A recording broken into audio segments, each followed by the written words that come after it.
Hindenburg? Not quite. Hindensburg, definitely. And then we get to the then we get to the section that is really just archetypical, Vice media, right? Oh god, not the lolicon VTubers. Jesus Christ, what the f? 1/3 of Gen 1 looks like children. Yes, children. Fair enough, if you don't like lolicon content. I don't either. But one of the easiest marks of tourism that you can spot is if, one, people don't recognize the difference between lolly and lolicon, and two, they go with the whole lolicon is CP type thing.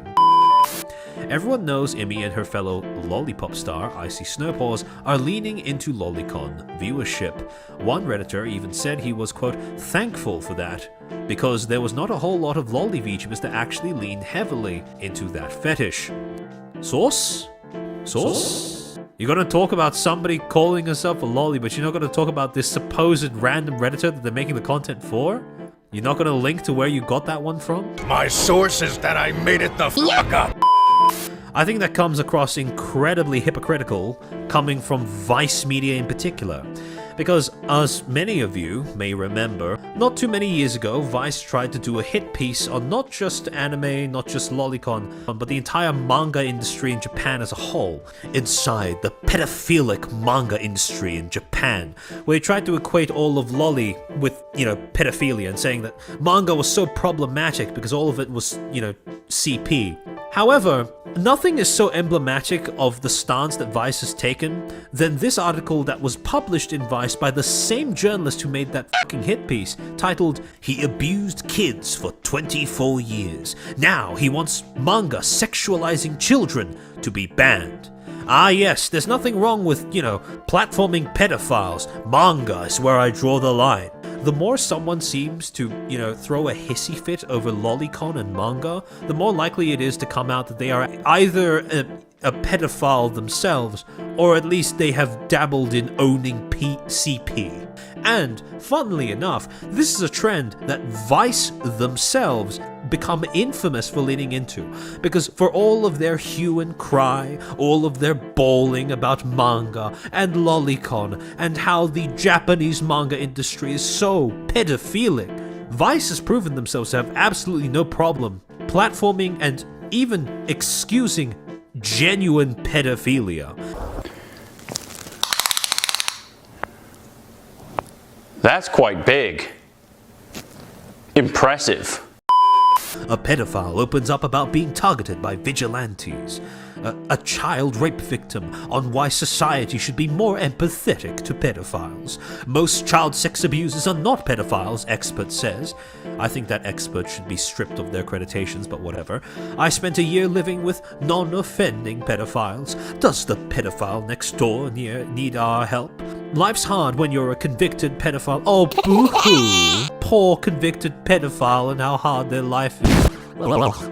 Daniel's World examines our attitudes towards pedophilia, the journalist's guide to eco-friendly pedophilia. Now, I checked out this article, right? What the fuck even is eco-friendly pedophilia?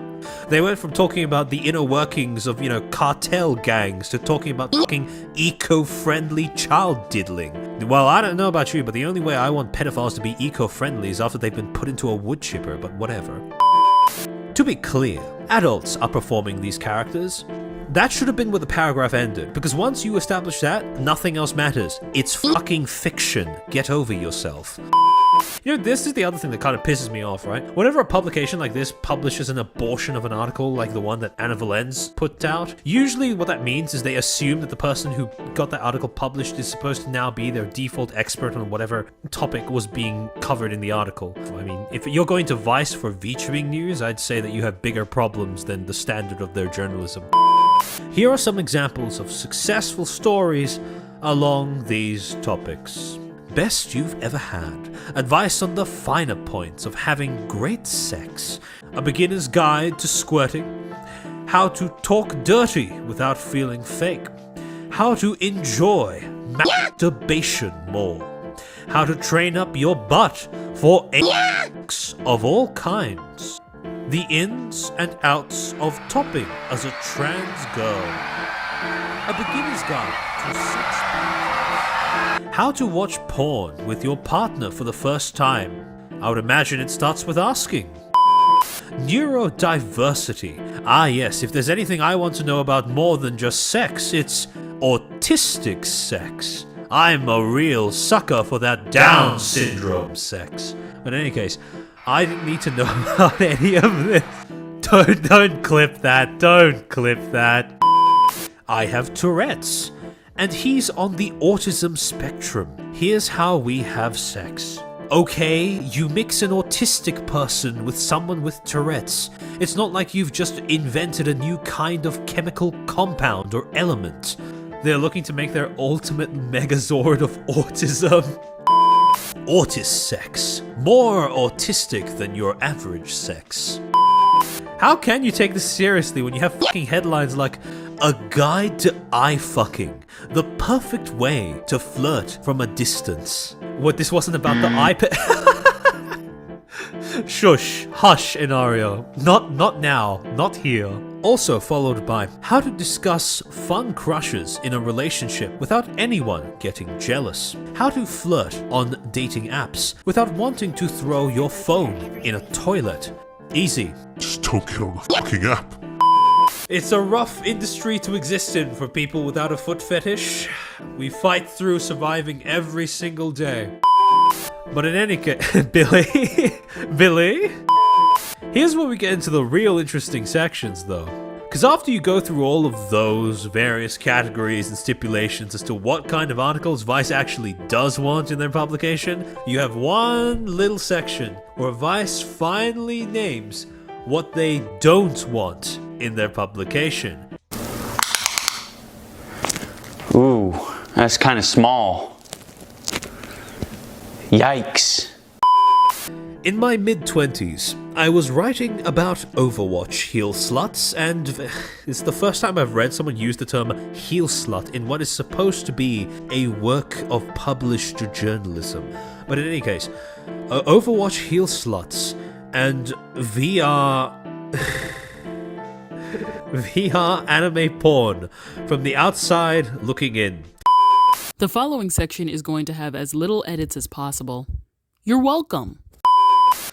I started creating content as a full-time VTuber with a focus on ASMR. I became a quote-unquote lewdtuber, or an adult VTuber. I stream every week on Twitch, devouring my fans and talking about how delicious they feel wiggling in my stomach.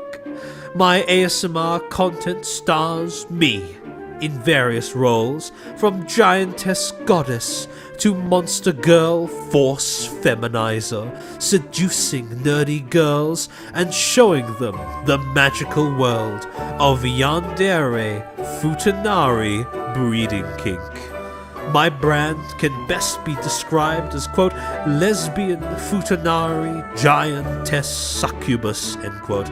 4 words you will never find in the Bible. I bet if you said that aloud to a Victorian child, it would be the same thing as saying Avada Kedavra in the Harry Potter universe. In other words, I am fully immersed in the This really is torture for you guys, isn't it? Having to hear me reading this shit out.